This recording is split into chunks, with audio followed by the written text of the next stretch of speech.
दोस्तों नमस्कार। बिहनिया संझा से मैं कौशल तिवारी।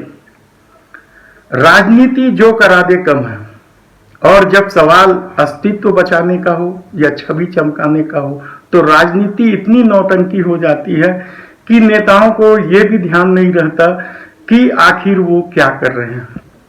यही हाल छत्तीसगढ़ में भाजपा की है। छत्तीसगढ़ में 15 साल की सत्ता का सुख भोगने वाली भाजपा लगभग दर्जन भर सीट में सिमट गई है और इन दिनों वह एक बार फिर अपनी अस्तित्व की ही लड़ाई नहीं लड़ रही है, बल्कि मोदी सरकार की छवि चमकाने की कोशिश में लगी है। यह लड़ाई कम, जनता का मुद्दा कम, नौटंकी ज्यादा है, कहा जाए तो गलत नहीं होगा। क्योंकि एक तरफ पूरे देश में आम आदमी जिस तरह से केंद्र सरकार की नीतियों के चलते महंगाई और बेरोजगारी से त्रस्त है, केंद्र की लापरवाही के चलते कोरोना महामारी से जूझ रहे हैं, वैक्सीन की कमी बड़ा मुद्दा है, उसे छोड़ छत्तीसगढ़ में भारतीय जनता पार्टी कुछ और ही मुद्दों पर आंदोलन कर रही है। और ये वो मुद्दे हैं जिनके बारे में डॉक्टर रमन सिंह की सरकार ने 15 साल कुछ नहीं किया। दरअसल मोदी सत्ता की लापरवाही से हुए कोरोना नरसंहार के बाद भाजपा के सामने प्रधानमंत्री मोदी की छवि की चिंता तो है ही है, साथ ही 2.5 साल बाद छत्तीसगढ़ में होने वाले चुनाव को लेकर भी भाजपा चिंतित है। महामारी के इस दौर में ऑक्सीजन की कमी और दवा की कालाबाजारी भारतीय जनता पार्टी के लिए कमी मुद्दा नहीं बना। पेट्रोल डीजल की बढ़ती कीमतें कभी मुद्दा नहीं बना। केंद्र सरकार द्वारा मनमाना टैक्स लेना भी कभी मुद्दा नहीं बना। जीएसटी की विसंगति भी भाजपा के लिए कभी मुद्दा नहीं बना। खाद्य तेलों के अलावा राशन की बढ़ती कीमत भी भाजपा के लिए मुद्दा नहीं है, क्योंकि यदि वे इसे मुद्दा बनाएंगे तो फिर प्रधानमंत्री की छवि का क्या होगा।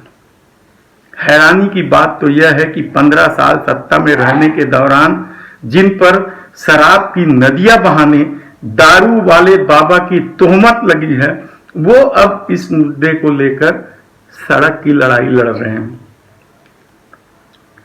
ये वही डॉक्टर रमन सिंह की सरकार है जिन पर उनके खुद गृह मंत्री ने आरोप लगाया था कि शराब ठेकेदारों के हाथों 10-10 हजार में थाने बिक रहे हैं, और अब वे भूपेश बघेल के 2.5 साल को असफल बताते हुए आंदोलन कर रहे हैं।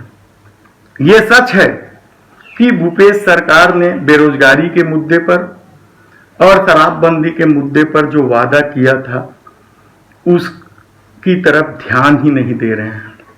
असल में यह जनता के लिए आंदोलन के नाम पर राजनीतिक नौटंकी है, क्योंकि यह हर व्यक्ति जानता है कि आम जनता के लिए वर्तमान में असल मुद्दा क्या है। महंगाई, बेरोजगारी और वैक्सीन। ऐसे में मोदी सरकार की टैक्स नीति के चलते आम आदमी, व्यापारी, किसान, मजदूर किस तरह से परेशान है, यह किसी से छिपा नहीं। किसान तो 6 माह से आंदोलनरत हैं। निजीकरण के नाम पर जिस तरीके से 20 कंपनियां मोदी सत्ता ने बेच दी है, बैंकों के रिजर्व बैंक के रिजर्व फंड तक इस्तेमाल कर चुके हैं, ये कभी छत्तीसगढ़ के भाजपा इकाई के लिए मुद्दा नहीं है।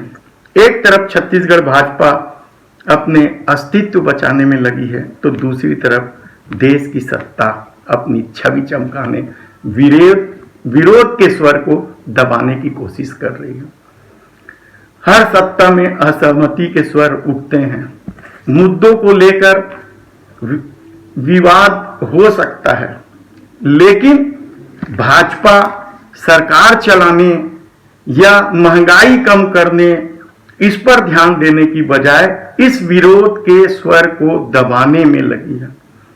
ताजा मामला ट्विटर का तो सबको मालूम है कि किस तरीके से सरकार इसी ट्विटर को कभी अभिव्यक्ति की आजादी की बात करते थे। कानून मंत्री रहे रविशंकर प्रसाद जी, जो कहा करते थे बकायदा ट्वीट करके कि ट्विटर अभिव्यक्ति की आजादी का प्रमुख हथियार है। आज वही रविशंकर प्रसाद जी ट्विटर के खिलाफ लगे हुए हैं क्योंकि ट्विटर में अब सरकार के विरोध के स्वर तेज होने लगे हैं। सत्ता की ताकत तो विरोध में प्रदर्शन करने वालों के खिलाफ ही लगी है, जबकि सत्ता की ताकत लगनी थी महंगाई के खिलाफ, बेरोजगारी के खिलाफ, कोरोना महामारी के खिलाफ, लेकिन उसकी पूरी ताकत और पूरा ध्यान हिंदू मुस्लिम में है, विरोध के स्वर को दबाने में है। यूएपीए कानून का जिस तरीके से बेजा इस्तेमाल इस देश में हुआ है, उसे लेकर कोर्ट ने भी सख्त टिप्पणी की है। लानत भेजी है सरकार को कहा जाए तो गलत नहीं होगा। ये दर्द वही व्यक्ति समझ सकता है जिसके ऊपर आतंकवादी होने का तोहमत लगे। इस देश में बड़े से बड़े गुंडा, नक्सली, आतंक फैलाने वाले बड़े से बड़े लोग आतंकवादी अधिनियम में नहीं आते, यूएपीए कानून में नहीं आते, लेकिन वे छात्र जो विरोध के स्वर बनते हैं, सरकार की नीतियों के खिलाफ सड़क पर आते हैं, उसको दबाने के लिए सरकार यूएपीए कानून लाती है। कोर्ट ने चिंता जाहिर की है और ये पता नहीं मुद्दा बनेगा कि नहीं चुनाव में, ये तो नहीं मालूम, लेकिन एक बात तो तय है कि जिस तरीके से सरकार ने विरोध के स्वर को दबाकर अपनी छवि चमकाने की कोशिश की गई, वो कभी सफल नहीं हो पाएगी। पढ़ने लिखने वाले छात्र आंदोलन करते करते बहक जाएं या हिंसा कर जाएं, ये ऐसा पहली बार नहीं हुआ ऐसी कि मोदी सरकार आई तभी छात्रों ने हिंसा कर दिया होगा या हिंसक प्रदर्शन कर दिया होगा। इससे पहले भी होता रहा है, लेकिन इस सरकार को यह सहन नहीं होता। कलाकारों, साहित्यकारों, बुद्धिजीवियों, कितने लोगों को जेल में ठूसे गए हैं और इसके बाद कोर्ट की टिप्पणी, लानत भेजी है सरकार पर। तब सवाल यह है कि आखिर भारतीय जनता पार्टी या छत्तीसगढ़ की भारतीय जनता पार्टी ये कौन सा अस्तित्व बचाने की कोशिश कर रही है, किस तरीके से मोदी की छवि चमकाने की कोशिश कर रही है। क्या यह सिर्फ एक नौटंकी नहीं है? वह महंगाई को लेकर क्यों सड़क पर नहीं आती? क्या महंगाई जनता से जुड़ा मुद्दा नहीं है? कितने लोग बेरोजगार हो गए, क्या वह मुद्दा नहीं है? बढ़ती महंगाई, अस्पतालों की अव्यवस्था कभी भी भाजपा के लिए मुद्दा नहीं बन पा रही है। तो इसकी वजह है वह छटपटाहट, वह तिलमिलाहट जो मोदी सरकार के खिलाफ पूरे देश में जो माहौल बन रहा है, उसके तरफ ध्यान बटाने के लिए भारतीय जनता पार्टी और उसके समर्थक कुछ लोग नाटक नौटंकी कर रहे हैं। धन्यवाद।